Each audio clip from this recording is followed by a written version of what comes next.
विधानसभा निवडणुका पार पडून मंत्रिमंडळ स्थापनेच्या दृष्टीने चर्चा सुरू असताना ज्या लाडक्या बहिणींनी युतीला अभूतपूर्व यश मिळवून दिलं त्या बहिणींचा मंत्रिमंडळात टक्का वाढणार का अशी चर्चा आता सुरू झाली आहे। त्यासाठी प्रत्येक पक्षातून निवडून आलेल्या आणि इच्छुक महिला आमदारांची धडपड सुरू झाली आहे। कोण कोण आहेत अशा इच्छुक आणि संभाव्य महिला आमदार ज्यांची मंत्रिपदावर वर्णी लागण्याची शक्यता आहे यावर आता एक नजर टाकूया।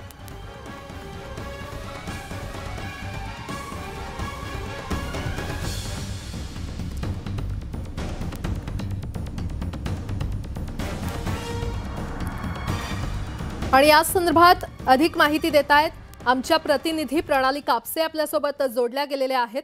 प्रणाली, विधानसभा निवडणुका खरं तर आता सत्ता स्थापनेच्या दृष्टीने हालचाली सुरू आहेत, मात्र यामध्ये महिलांचा टक्का वाढणार का किंवा त्यांना मंत्रिपद मिळणार का असा प्रश्न उपस्थित होतोय। या संदर्भातल्या काय अपडेट?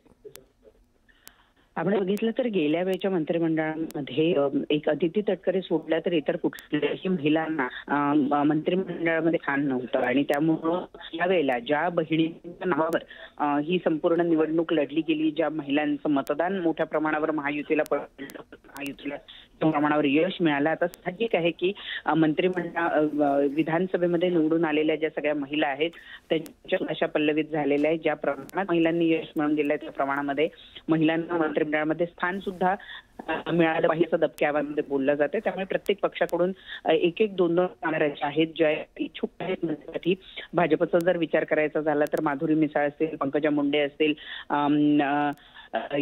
इच्छा आहे मनीषा चौधरी यांचं नाव सुद्धा जात आहे। पंकजा मुंडे यांची जर भाजप प्रदेशाध्यक्षपदी निवड झाली तर त्यांना मंत्रिमंडळात स्थान मिळणार नाही, परंतु इतर ज्या दोन महिला त्यांच्या जोरदार सुरू झालेल्या आहे। राष्ट्रवादीमध्ये सुद्धा अदिती तटकरे यांना पुन्हा मंत्रिमंडळामध्ये स्थान मिळेल अशी चर्चा आहे। तर रोजही निश्चितच आता तरी मंत्रिमंडळात महिलांचा टक्का वाढतो का हे पाहणं महत्त्वाचं ठरणार आहे। प्रणाली, धन्यवाद या सविस्तर माहितीसाठी।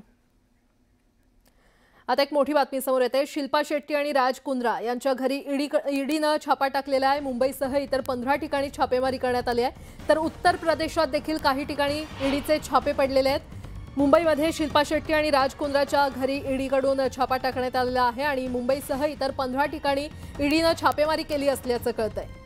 या क्षणाची मोठी घडामोड आपण पाहतोय। अभिनेत्री शिल्पा शेट्टी आणि राज कुंद्रा यांच्या घरी ईडीनं छापा टाकलाय, त्यासोबतच मुंबईसह इतर 15 ठिकाणी ईडीकडून छापेमारी करण्यात आलेली आहे।